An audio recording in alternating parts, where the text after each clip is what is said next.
Welcome to Bipolar Broadcast Podcast, Episode 1. I've got crazy logorrhea, and I want to share it with you.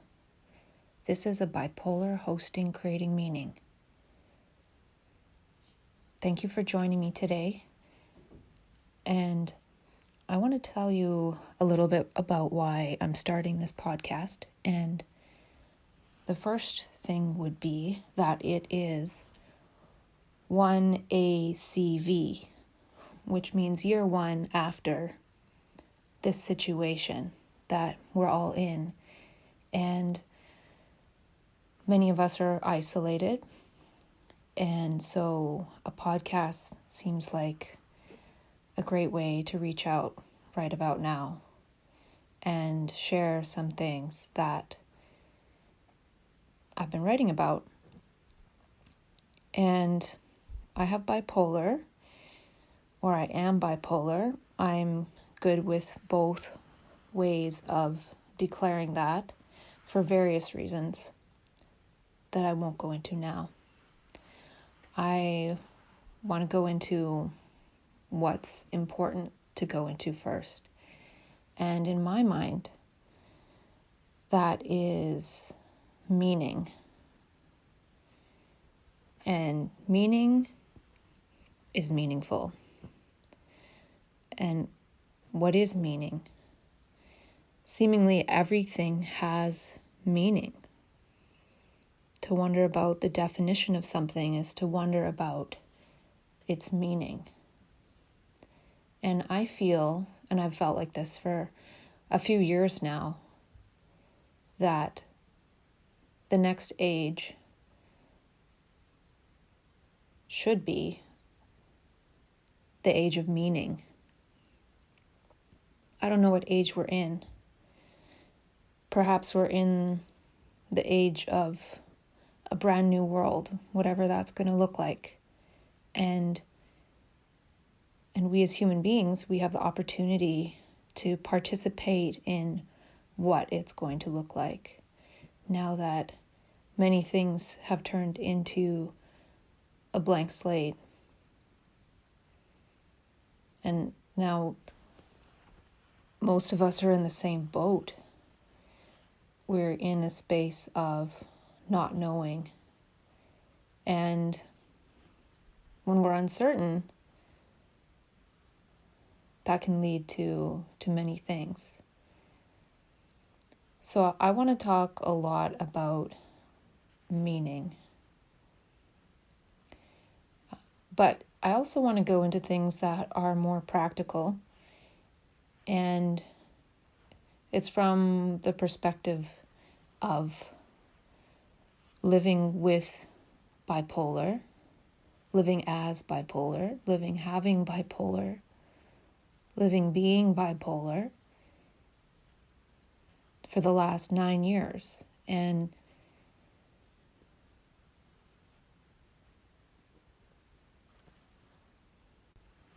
something that many people agree on is that people with bipolar, they have a tendency to be able to access multiple perspectives. And I'll use the word we because I am included in those people as having that diagnosis. And this, I feel, is a very beneficial skill, if you want to call it that, to have. It's sort of an inherited skill in that, for me, before I was diagnosed bipolar, I don't necessarily think that I had the skill of perspective taking or being able to see things from a wide view or being able to see things from 30,000 feet, as I've heard it been put that way. And it can be overwhelming at times to be able to see so much and then as a result having to process so much information. But right now, I feel it's a valuable skill to have that ability to look from different angles and as a result be able to see where things might go depending on that view.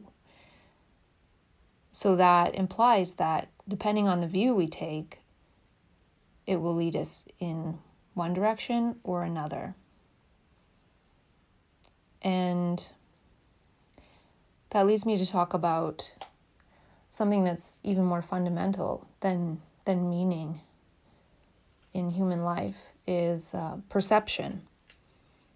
Because without perceiving something, for the most part, it's hard to create meaning or make meaning or see meaning or believe meaning or anything like that.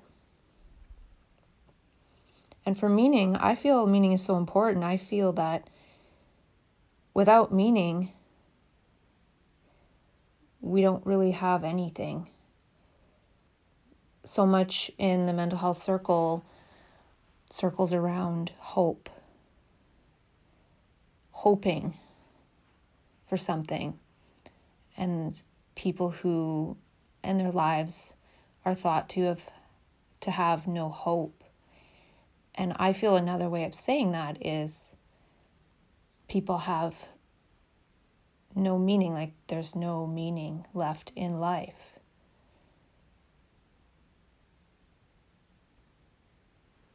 Hoping is something you do. Meaning is something you have. So it could be both, that one can't hope, one can't make an image of what might happen to be better in the future. And that could be one process. And another process is not having any meaning in this moment now. It's not there. It's not present. It's not in the moment. It's not available. And in that way, it could be thought that we lose our ability to create meaning. We lose our ability to see meaning. And the trouble with this is also that a lot of times we think of meaning as something that comes from our memory banks, something that comes from what we've been taught is meaningful, the values of the world and society, our own personal values, how we were raised, or our memories. So it seems like we can't access any meaningful memories, or all of our memories no longer have meaning. All that we've been taught no longer has meaning. Everything that we were raised with no longer has meaning.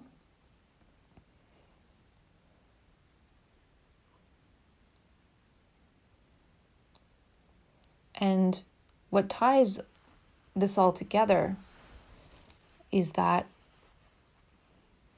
all of those things are of the past. So the past no longer has meaning to hold us here in the present. And then we could think of the outer domain, like our stuff that we have. Our stuff no longer has meaning. It no longer has meaning to us.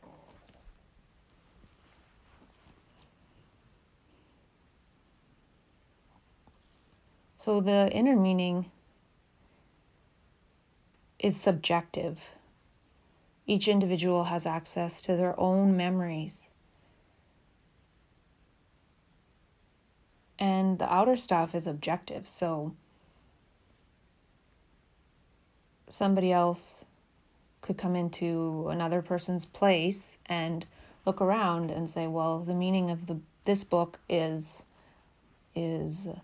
letting go. The meaning of this other book is living on purpose. And then there's meaning in the book pages, and there's meaning of rollerblades, and there's a meaning of a sleeping bag. So objectively, rollerblades means one can put them on and skate, but there could be other meaning, like psychological meaning attached, like the story of how one got that object. So it seems like our stories, our subjective stories that we attach to items, no longer have any meaning, because the items within themselves have some sort of function. I won't call it meaning, just separate it and call it function. So it seems that functioning with this stuff no longer has meaning either. So the past doesn't have meaning, the subjectivity has no meaning, functioning has no meaning.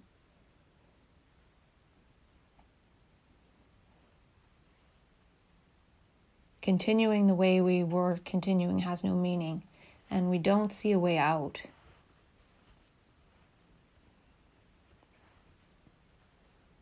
And then that's partly where perception comes in, because we need to see something new in order to see new meaning, or to see something afresh. And in order to see something afresh, one needs to be able to look afresh or see with new eyes.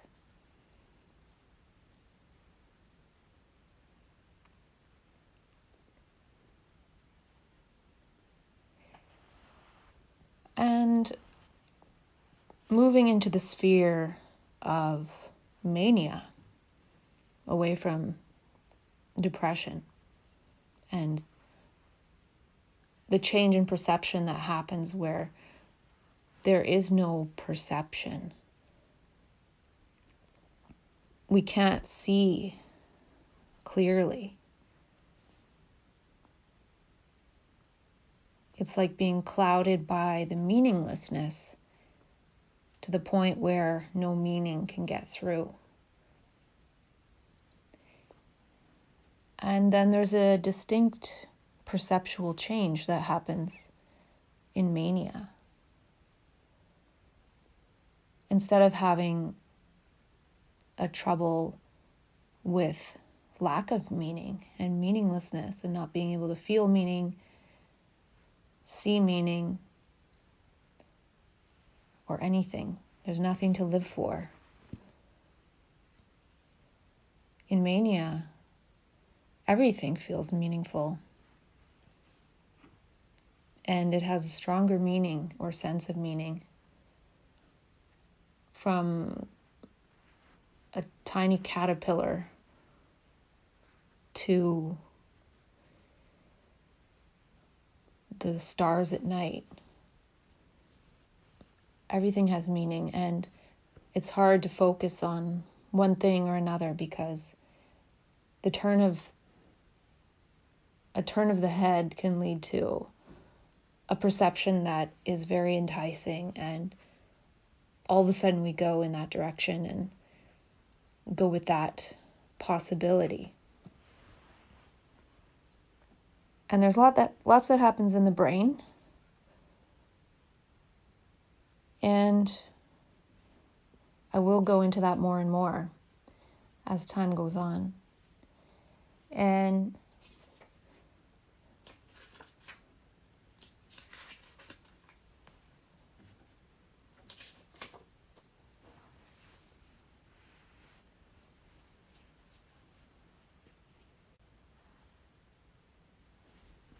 I wasn't planning to talk about any of that. So I want to go backwards, and this is going to be a little bit all over the place, but I promise it will make sense and it will make meaning. And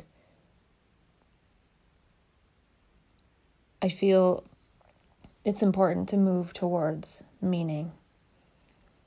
And I also want to talk about things like safety, health, lifestyle design, and lots of cool ideas.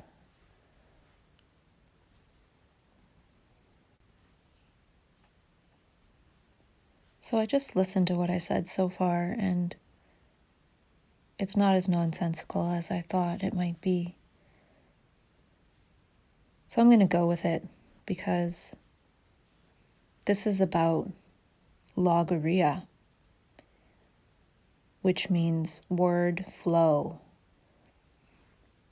It's from logos and rhea, which I believe are Greek or Latin, something like that. The way I like to speak is in a dialogical format, meaning I'm having a dialogue with myself. And it's not because I want to be selfish, but in my experience, when I'm having a dialogue with myself, I'm able to uncover new things and make new discoveries with myself. Because dialogue as a practice is a way of unfolding meaning and sharing in meaning. It's actually a meaning-making process. So what would be the point of talking about meaning in a logical way or in an explanatory way or in a reasoning way? Though some things may be able to be reasoned out, but the first part is dialogue. And also, when I say dialogue with myself, like what is myself? And that's something we can inquire into for ourselves. Where does my body end? Apparently, our bodies end a lot farther out than we thought, because we can sneeze and it can go 25 feet. So all of a sudden, I'm way over there, affecting somebody that I had no idea I could touch in that way. And I've also read that the electromagnetic field of the body can extend upwards of 30 feet, the beat of the heart. I don't know if that number is perfect. The numbers I say are going to be estimates or best guesses, hypotheses, because I don't have them all in front of me, and those things can be Googled. So that's another way that I feel I feel that the brain isn't designed anymore to be filled up with memory. Of course, it still has memory, and it has working memory, and it has memory of language and how to move and everything like that, but there's no point in cramming it with facts that can be Googled really quick. And probably one day when we're integrated with AI, we can just think and it'll connect us to the computer and give us that answer. So there's no point in that anymore. And doing that, it seems, would free up space or energy in the brain to be diverted to other functions and other processes. And that is something that makes logical sense, that any statement made in this way, one can also look up the science. And that is something I've been doing lately, is looking up the science. And there is science for many things if you want to take the time to look up the science.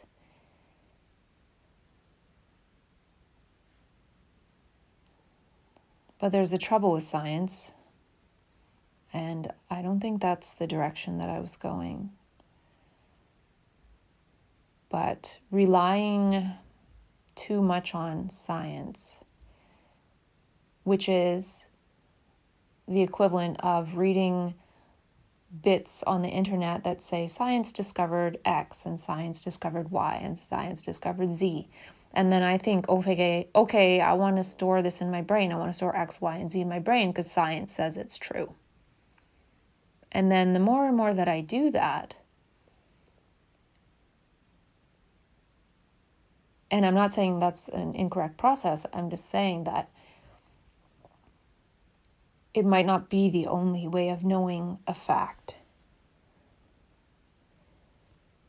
So, with the brain being freed up from using it so much for memory, I feel, in my experience, my brain is moving more towards making meaning.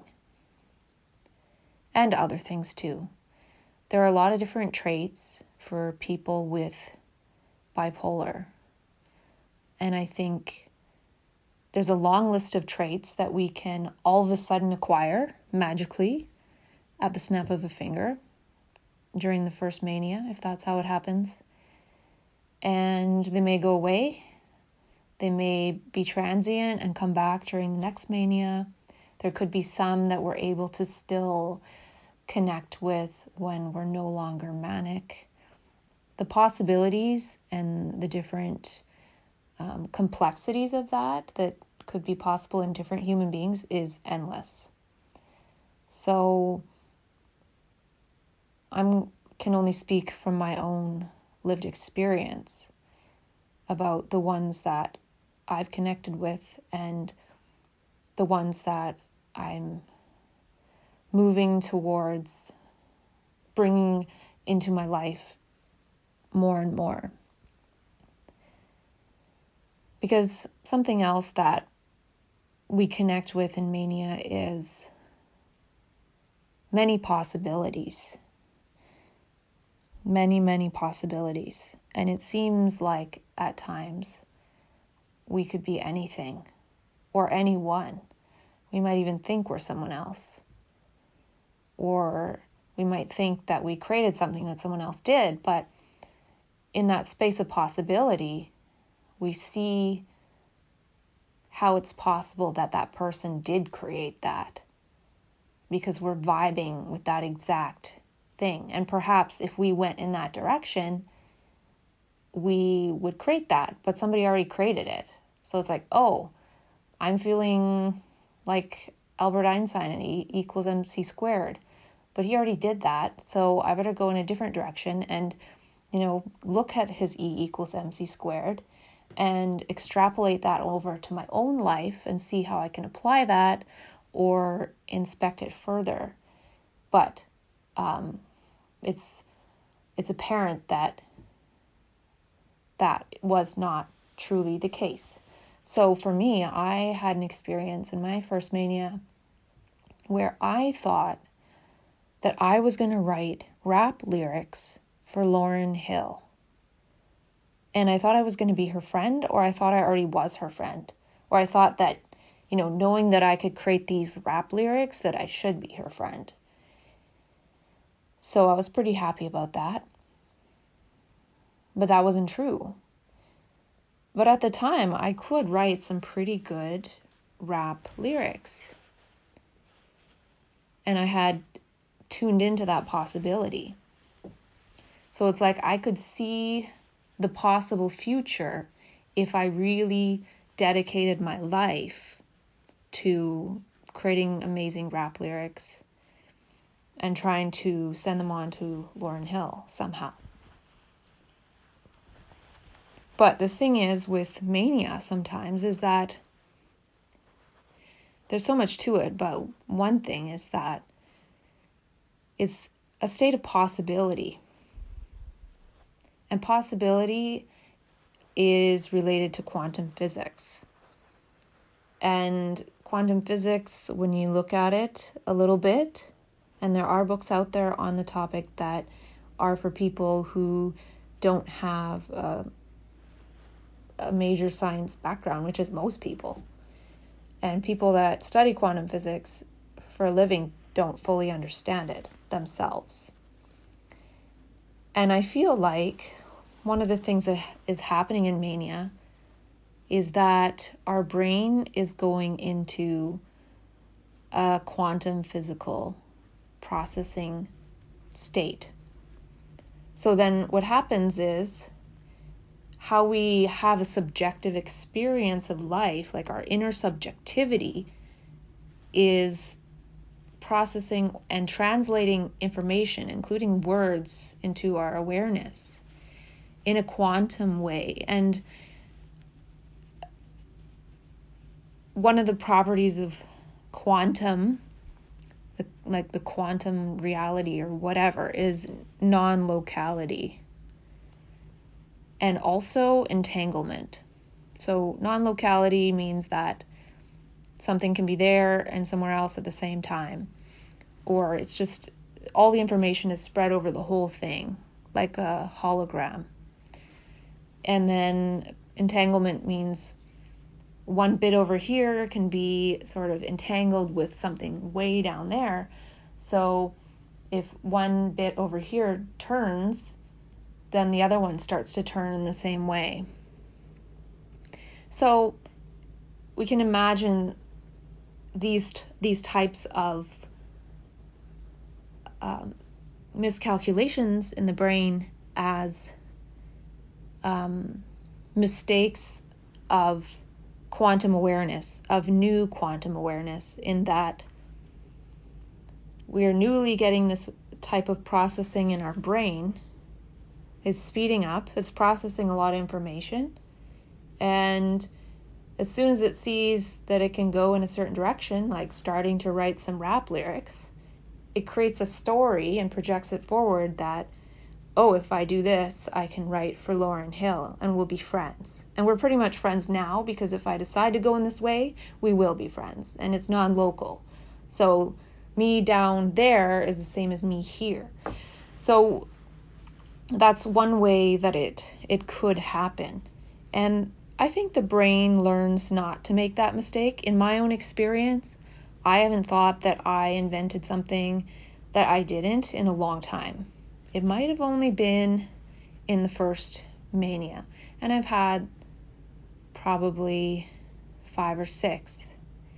So yeah, I think that the brain learns, and different things are happening in a manic brain.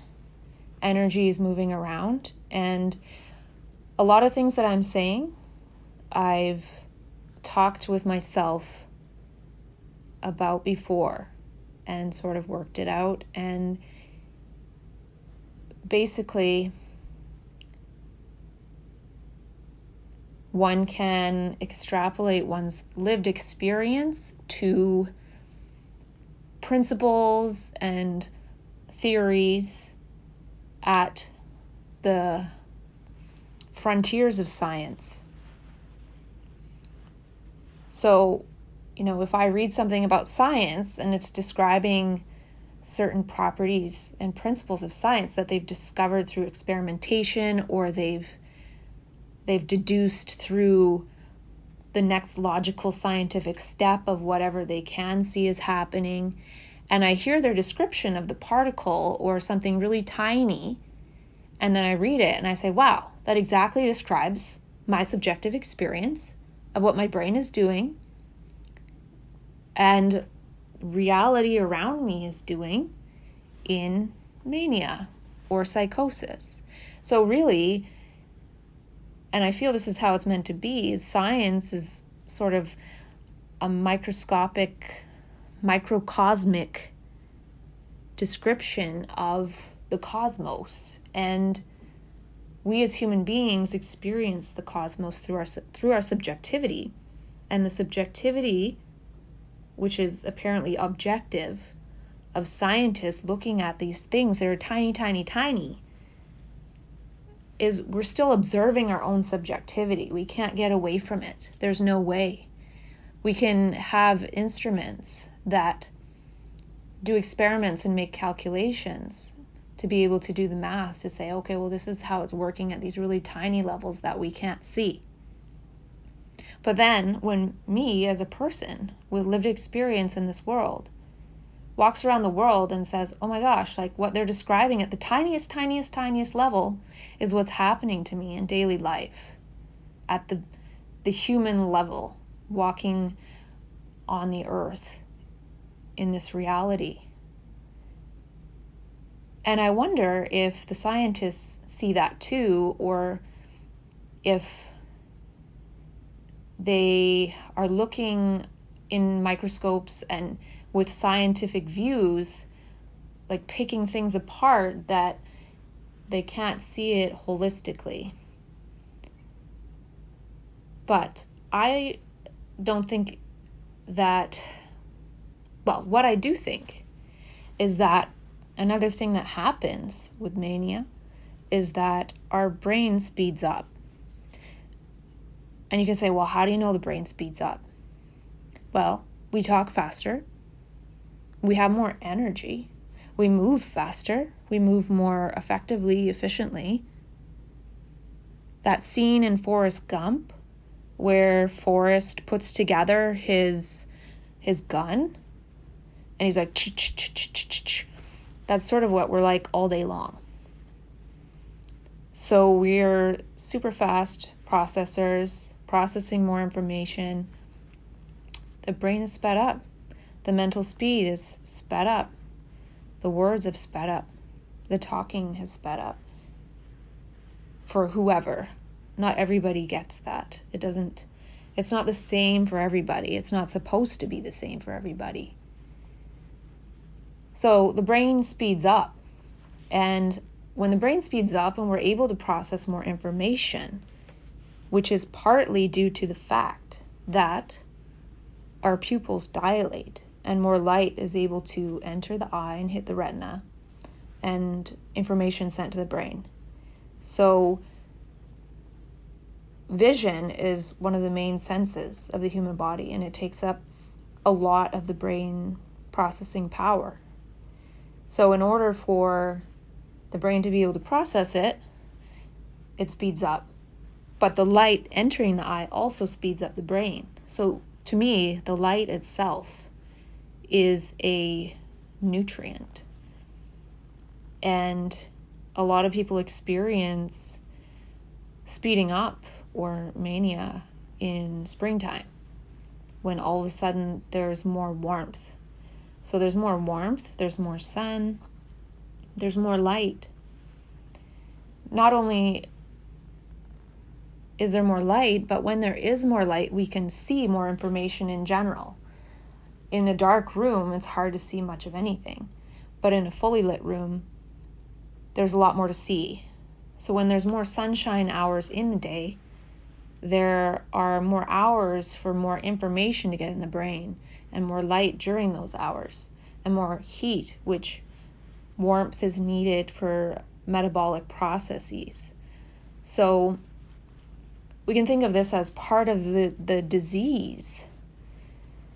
And I don't think of it that way. I think of it in many ways. I probably think of it in 100 ways.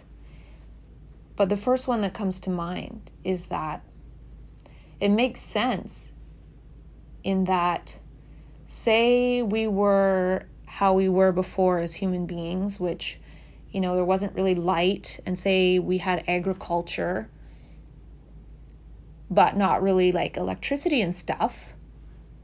It would make sense that in the wintertime, like fall, winter, we were more sedentary, we're not going out to farm, we're resting, we're conserving our energy, we're sleeping more because there's more dark.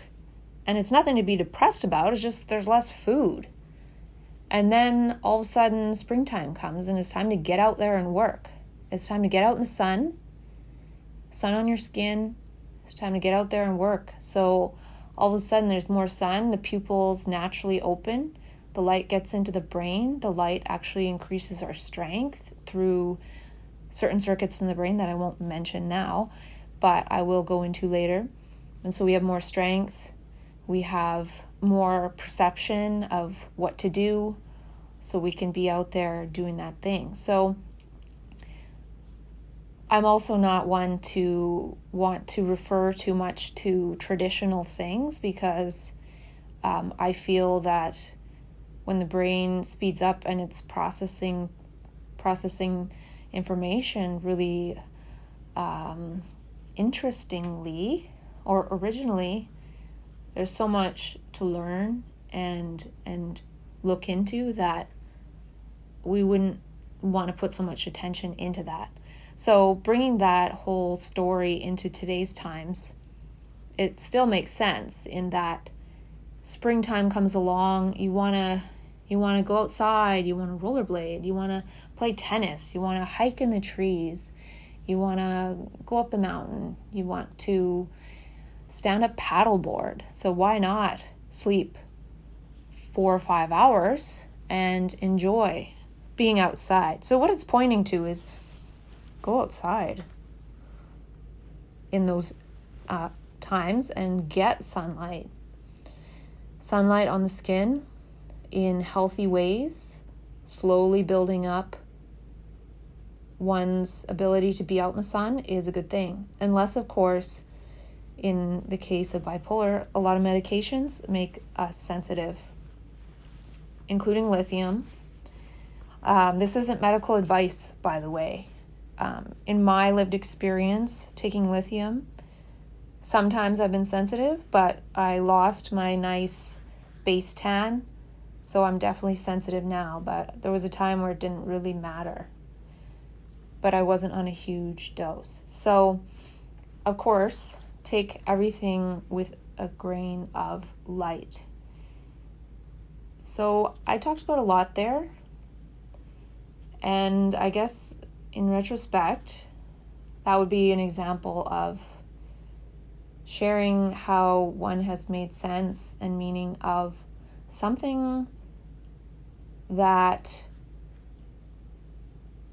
has a certain definition within a certain framework that is helpful at times, but it's not necessarily the best or most accurate description of the lived experience of it. It's a lot more than what's in the science.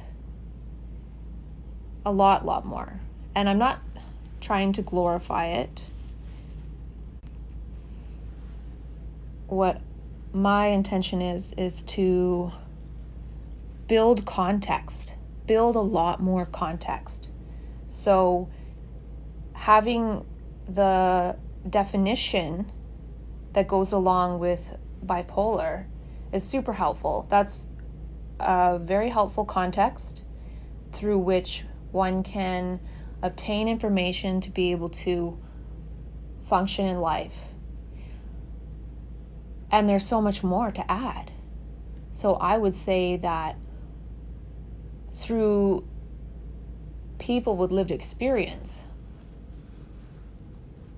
we can share our context with each other and create new conversations around it and share meaning and make meaning. And if you don't want to do that, that's totally fine too. And I want to share my meaning making process that I utilize with myself, which I did for a few years, like 3.5 years, and I found it very helpful. It's a process of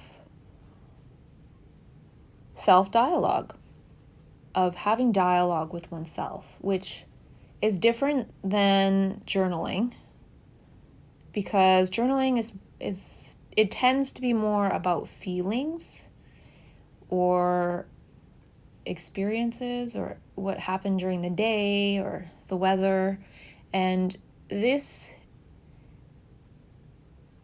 is more about creating context and creating meaning.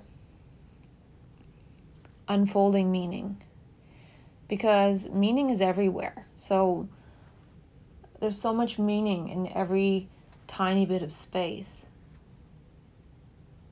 whether it has something in it or not. You could call it information. And I did say that we should, I don't generally use that word, but we should move into the age of meaning, because there's tons of information on the internet, there's information in books, but how do we make sense of it? How do we make meaning of it? How do we make meaning out of it?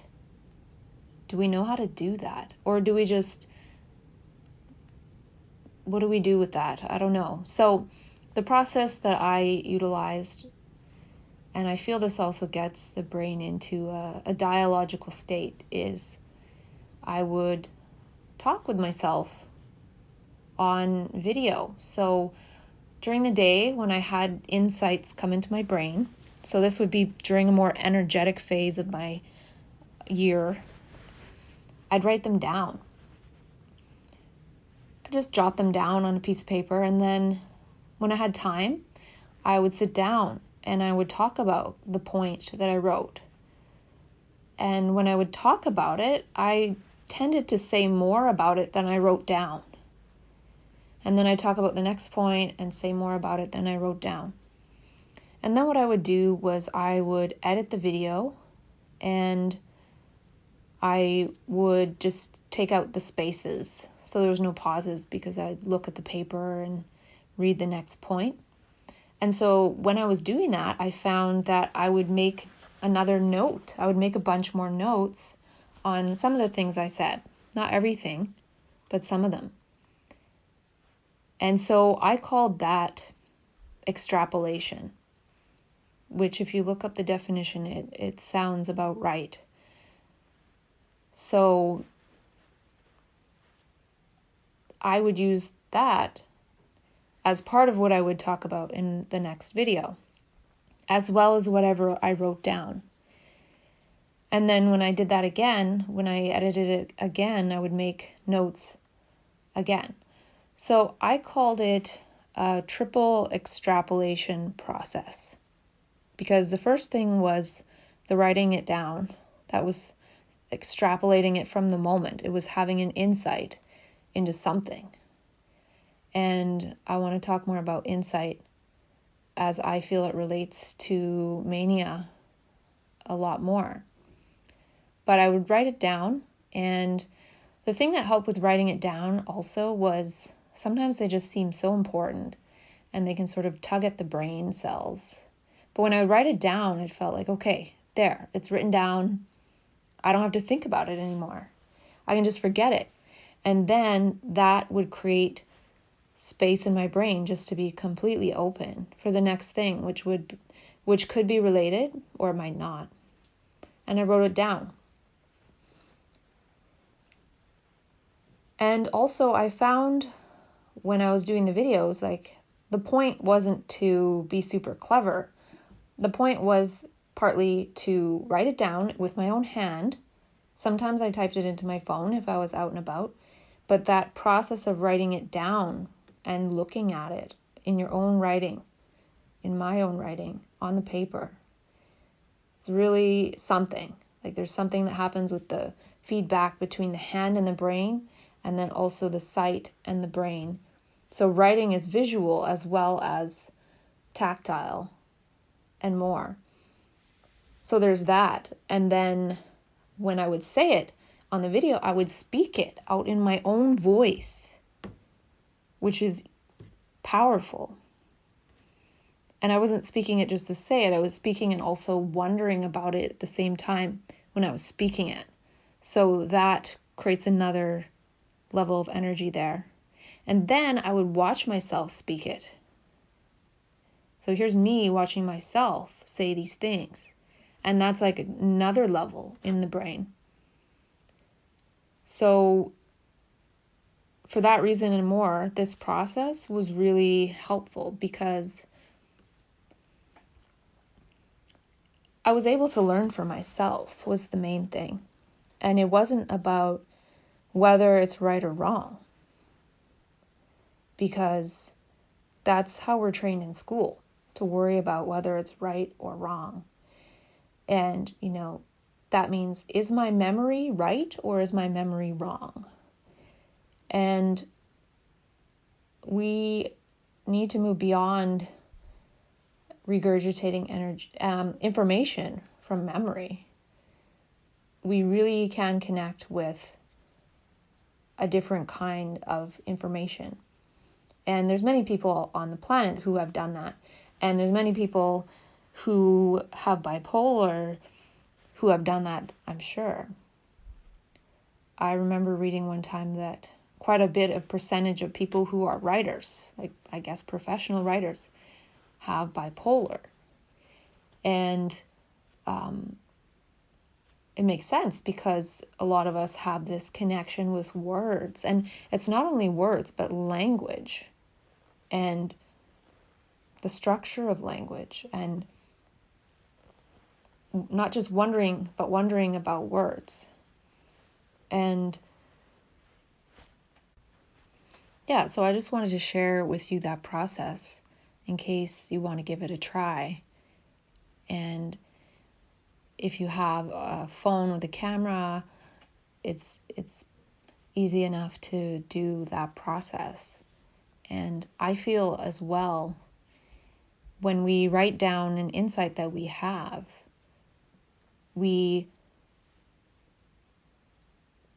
sort of harvest it from the universe, and we put it down onto paper. And it might not make any sense, especially in the beginning, but over the years it starts to make more sense. At least it has for me. And the amount of writing that I do that makes some sense, and the amount that's completely nonsensical, is pretty much everything makes sense now, actually. And that's the other point I wanted to make about the self-dialogue not being about right or wrong. Almost everything I wrote down, I talked about. And almost everything I talked about, I kept in the video. I rarely edited out a word. Because part of what happens for me, at least, is that this mind tendency to feel like, oh, that's not good and that's good, and this is better and that's worse, and this has value and that doesn't, it kind of goes away. And I really don't know. Like, I completely have no idea how to rank or categorize this or that. To me, it's all equally as fulfilling in the moment, and then serves its own purpose. And so what I hope to share is not so much about all this meaning or context or talking about this word or mania or depression, but this way of looking at the world just with this wonder and awe that is a tendency of mania, to be in complete awe and wonder. And I feel that it's more possible to be in that framework when we're not looking with this good and this bad and this valuation and judgment. Because when we do that, we think that we know something, and it's like we get this reward for thinking we know something, thinking we know something's good or bad. And in my experience, when I really don't know and don't have much going on in my mind about stuff, then what comes into my mind is very surprising and original and new, and doesn't really need any justification, because it justifies the brain. And that didn't happen at first. At first, there was a lot of insight mixed in with a lot of associations and memory and knowledge, and it was really confusing. So I feel that it's possible that that mania can be integrated and harnessed and harvested over time.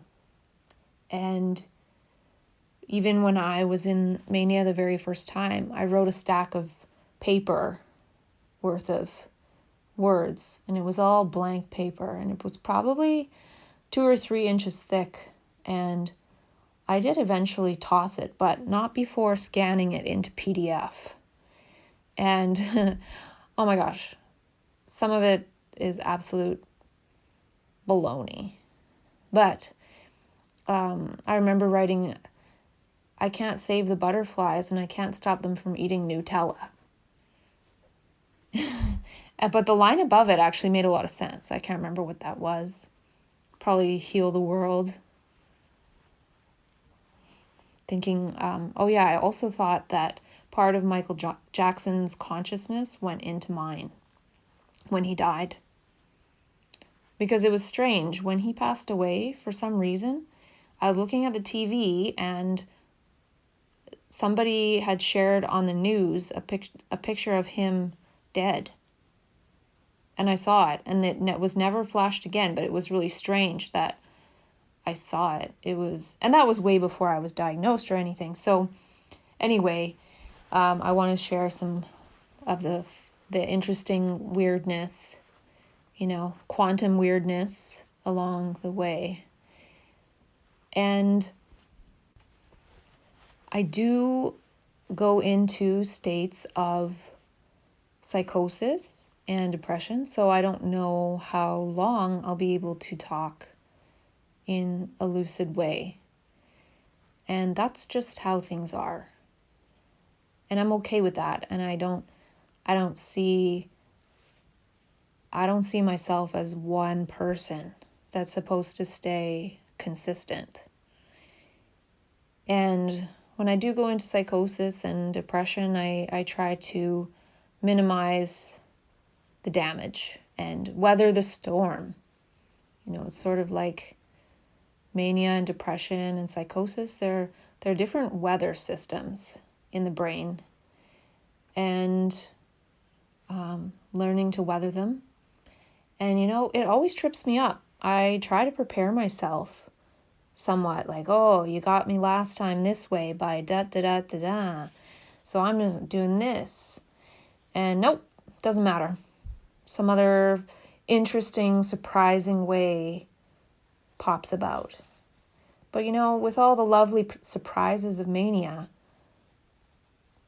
I guess, some scary surprises are going to happen too in psychosis.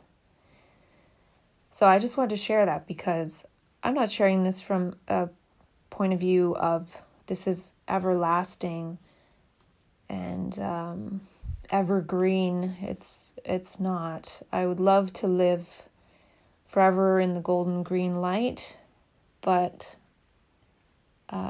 it's not the way it's meant to be right now, so it's all good. And I have so much more to talk about. I won't today,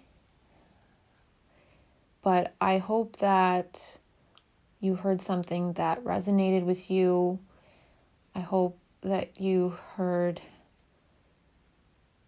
something that was beyond the content or any kind of thing that sounded like a fact or a true meaning that is absolutely true. There's nothing that's absolutely true. There's relatively true. There's subjectively true. There's many different truths. And part of what I feel is important is moving towards being able to see clearly in the moment. Because what else can we really do? If we can see clearly, we can act clearly. And it's a challenge. It's a real challenge. It's not comfortable. And I really feel that we're a neuro tribe. and that our brains are working in similar ways, just like the neurotribe of autism, for example.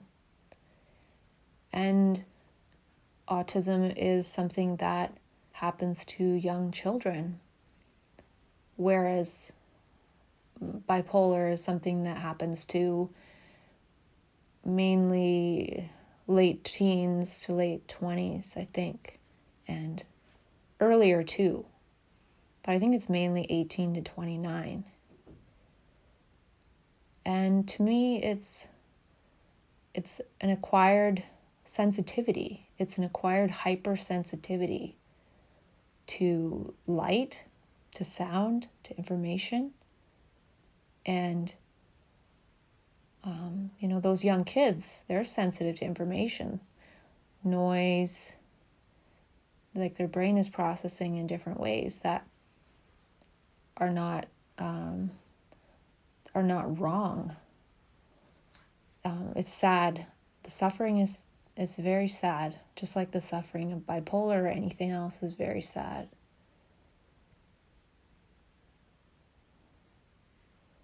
But I feel that we have some capacities that could be helpful for the world, and many of us are using them to the best that we can.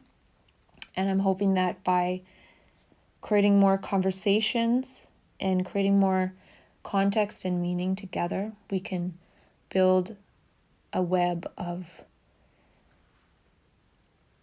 meaning to fill in the whole picture. And I do feel if we can process what we're given as downloads, like for writing or whatever, and share it, then, first there was the word. What were your first bipolar words? And what were you trying to create?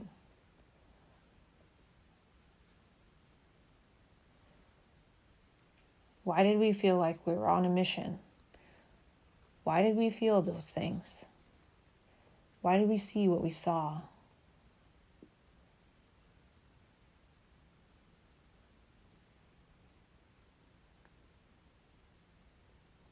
And there's so much more to share. So thank you for joining me in this conversation, and I welcome your feedback.